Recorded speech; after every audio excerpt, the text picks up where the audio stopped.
ஒரு முறை பர்னாட் ஷா சொன்னதை நான் ஒரு இடத்துல படித்தேன். A few people tie early but buried later அப்படின்னு. சில பேர் முன்கூட்டியே இறந்து விடுகிறார்கள், தாமதமாக புதைக்கப்படுகிறார்கள் அப்படிங்கிறது தான் அந்த பொன்மொழி. இது நிறைய பேருக்கு பொருந்துமோ அப்படின்னு நான் யோசிக்கிறேன். ஏன்னா நிறைய பேர் தான் செயல்பாட்டை நல்லா இருக்கும்போதே நிறுத்திடுறாங்க. நான் சொல்கிறது வேலைக்கு போகிறதில்ல, ரிட்டையர்மெண்ட் ஆன பிறகு அதுக்கப்புறம் வேலை தேடி போய் ஒரு இடத்துல வேலை செஞ்சு பணம் சம்பாதிச்சுட்டு வரதை சொல்லலை நான். அதான் நான் முதல்லயே சொன்ன மாதிரி நிறைய பேர் இந்த பேட் ஃபெய்த்தில் சாத்தர் சொன்ன மாதிரி மாட்டிக்கிட்டு இருக்காங்க. அவங்க என்ன நினைக்கிறாங்க, இந்த வேலை தான் நம்ம வாழ்க்கைன்னு நினைக்கிறாங்க. அதனால் ரிட்டையர் ஆனவுடனே வேற ஒரு வேலைக்கு போகிறது, அப்புறம் அங்கேருந்து அந்த வேலையில் முடிஞ்ச உடனே வேற ஒரு வேலைக்கு போகிறது, இப்படி தொடர்ந்து வேலை செய்கிறது, அதுதான் வாழ்க்கை அப்படின்னு. அது இல்லை வாழ்க்கை என்பது. அப்போ முன்கூட்டியே இறந்து போவதுங்கிறது வேலை செய்யாமல் இருக்கிறது இல்லை, செயல்படாமல் இருப்பது. செயல்படாமல் இருப்பதுன்னா என்ன? வேலைக்கு போகாமல் இருக்கிறது மட்டும் செயல்படாமல் இருக்கிறது இல்லை, யாருக்குமே பயனுள்ளவர்களாக இருப்பதில்லை. வாழ்க்கையை மகிழ்ச்சியாக வாழாமல் இருப்பது கூட ஒரு விதமான இதுதான், தற்கொலை தான். இப்போ நான் இருக்கேன், காலையிலேருந்து சாயந்தரம் வரைக்குங்க அப்படியே உட்காந்துக்கிட்டே இருக்கேன், ஒன்றுமே பண்ணலை. சாப்பிட வேண்டியது, உட்கார வேண்டியது, டிவி பார்க்க வேண்டியது, உட்கார வேண்டியது, ஒரு படம் பார்க்க வேண்டியது, உட்கார வேண்டியது. இது என்ன மாதிரி வாழ்க்கையில் சேர்த்தி இப்படி நான் ஒரு நாள் கழித்தனா, அந்த ஒரு நாள் நான் வாழ்ந்தேன் என்பதை விட இந்த ஒரு நாள் செத்தேன் என்பது தானே சரி.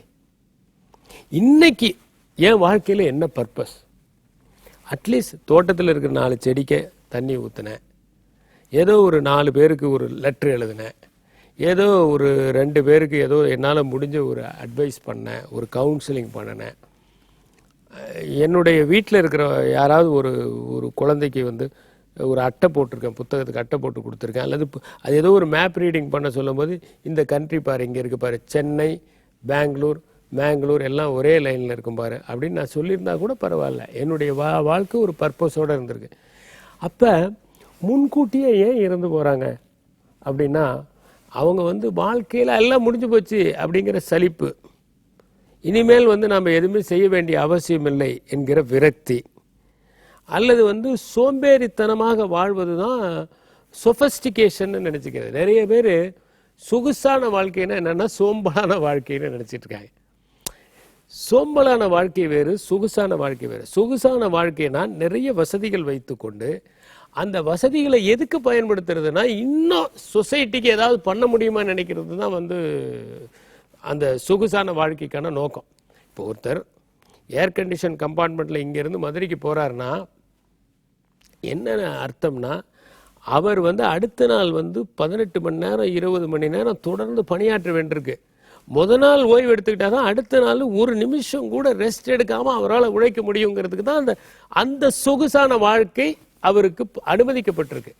அல்லது அவர் அப்படி உட்காந்தா நைட்டெல்லாம் கொஞ்சம் பார்த்து நோட்ஸ் எடுத்து ரெஃபர் பண்ணுறதுக்கு, சைலண்ட்டாக ஒர்க் பண்ணுறதுக்கான ஒரு கண்டூசிவ் என்விரான்மெண்ட் அங்கே கிடைக்குதுன்னா இட்ஸ் ஆல் ரைட்.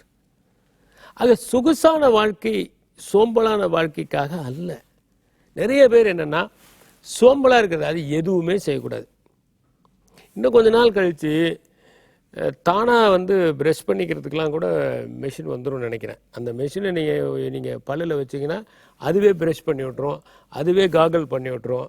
அந்த மாதிரிலாம் கூட நாளடைவில் எந்திரங்கள் கண்டுபிடிக்கப்படலாம். ஒரு காலத்தில் கலைவாணர் பட்டனை தட்டி விட்டால் 2 தட்டில் இட்லியும் கூட சட்டினி வந்துடணும், இப்போ பள்ளிக்கூடம் போடாமல் குழந்தைங்க பாடம் கட்டிடவும் கருவியும் வேணும். அந்த சொல்லுவார் இல்லை, அவள் காரில் போவா, ஊரை சுற்றுவா, கண்ணாடி பாப்பா, இவ காட்டுக்கு போவா, களை எடுப்பா, காரியம் பாப்பான்னு ஒரு பாட்டில் வரும். அப்போ கலைவாணர் பாடும்போது அது ரொம்ப அட்வான்ஸ்ட் தாட். அதே மாதிரி வந்துடுச்சு. இப்போ இதே மாதிரி ப்ரஷ் பண்ணுறது கூட பார்த்தீங்கன்னா இந்த மெஷின் வரலாம், அதை போட்டால் ஒரு 2 நிமிஷத்தில் அதுவே ப்ரஷ் பண்ணிடலாம். ஏன்னா சோம்பலான வாழ்க்கை வாழ்கிறது தான் சுகமான வாழ்க்கை அப்படின்னு நினைக்கிறாங்க. நம்ம உடம்பே இயங்குவதற்காக படைக்கப்பட்டிருக்கு. நம்ம எவ்வளவு இயங்குகிறோமோ அவ்வளவு வாழ்கிறோம், எவ்வளவு பணியாற்றுகிறோமோ அவ்வளவு வாழ்கிறோம், எவ்வளவு நடக்கிறோமோ எவ்வளவு உழைக்கிறோமோ அவ்வளவு அடர்த்தியாக நாம் வாழ்கிறோம், அவ்வளவு நோயில்லாமல் நாம் வாழ்கிறோம். அதான் சொன்னேன் உங்களுக்கு 10 நிமிஷம் உட்காந்துட்டு இருந்தாலே கூட முதுகெலும்பு வளைஞ்சிருது. நம்ம உடம்பு வந்து இயங்குவதற்காக படைக்கப்பட்டிருக்கிறது. அதனால் இந்த லைஃப்பை வந்து ரொம்ப பியூட்டிஃபுல்லாக மாற்றணும்னா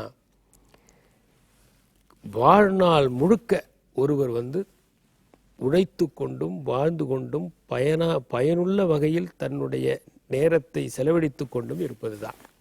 அது வந்து அலுவலகத்துக்கு போய் உழைக்கிறதுன்னு இல்லை, அலுவலகத்தை தாண்டி ஏதோ ஒரு கடிதம் எழுதுறது, யாரோ ஒருத்தருக்கு வந்து ஒரு முன்னுரை எழுதி கொடுக்கறது, ஒரு அணிந்துரை எழுதி கொடுக்கறது, ஒரு புத்தகத்தை படிக்கிறது, நல்லா இருந்துச்சுன்னா உடனே அவருக்கு வந்து ஒரு கடிதம் எழுதுறது, அல்லது அதில் இன்னும் கொஞ்சம் சேர்க்கப்படலான்னா அவருக்கு ஒரு கடிதம் எழுதுறது, இது மாதிரி செய்கிறது கூட இயங்குவது தான்.